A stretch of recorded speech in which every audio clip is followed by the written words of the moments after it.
People have been playing with small balls of stone, clay, or marble since ancient Egyptian and Roman times. Today's marbles are actually made of glass and used for industrial tasks as well as games. Glass is not only inexpensive and durable, but also quite beautiful.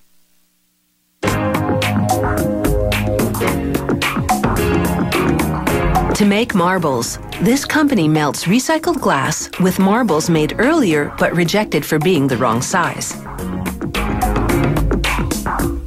All this goes into a kiln heated to 1,204 degrees Celsius. After 16 hours, they open a door at the bottom of the kiln and the molten glass flows out. A shearing device cuts the stream every half a second, forming segments called slugs that become marbles.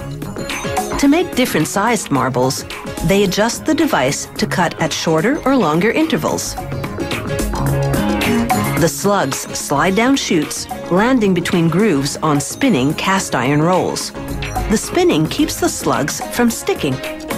They'll need 72 hours to cool completely, but their final appearance is already set. That was determined back in the kiln when the airflow drove the heat to melt the glass and mix the colors.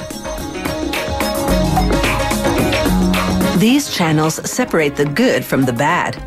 Openings along the way weed out the marbles that are too big or too small and collect the ones that are just right.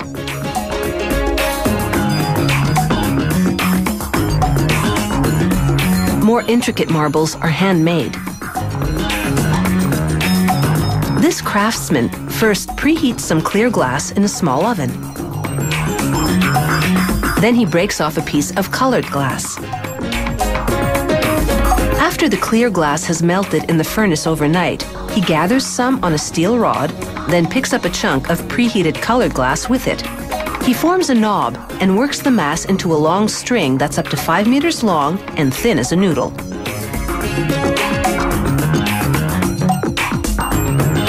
He'll use them in various colors to decorate the clear glass cores of the marbles. He gathers a clump of melted clear glass on the rod and shapes it with wet newspaper, which won't stick to hot glass. After shaping the end, he rolls the clump on several preheated colored glass strings. Then it's back in the furnace.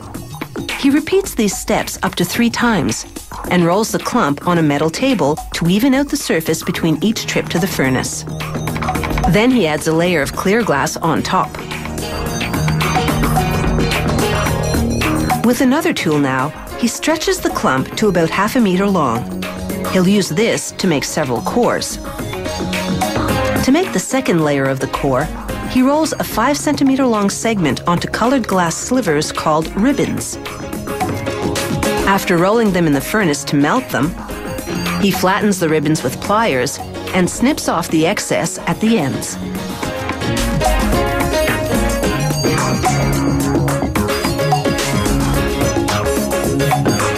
He wraps the core and the ribbons in a layer of clear glass, then hand shapes it. Now he rolls the core on more glass strings. Then it's back in the furnace to meld them. He adds one more clear glass layer, and the inside is finished. That's a total of 6 layers for this marble. Other models have fewer or more. The craftsman shapes the glass with several metal and wooden tools.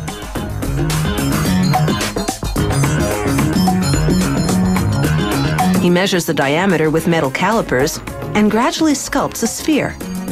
He'll make up to 5 marbles from this segment, ranging up to the size of a golf ball. After scoring the glass with a knife, he places it in the open end of a pipe to hold it. Then he gently taps the rod, which breaks the glass, and releases the sphere. He melts away the bump left at the spot where the glass broke. Next, the marble goes into an oven at 530 degrees Celsius. The oven slowly cools overnight to strengthen the glass. Clearly a cut above, this eye-catching, handcrafted marble is already an objet d'art.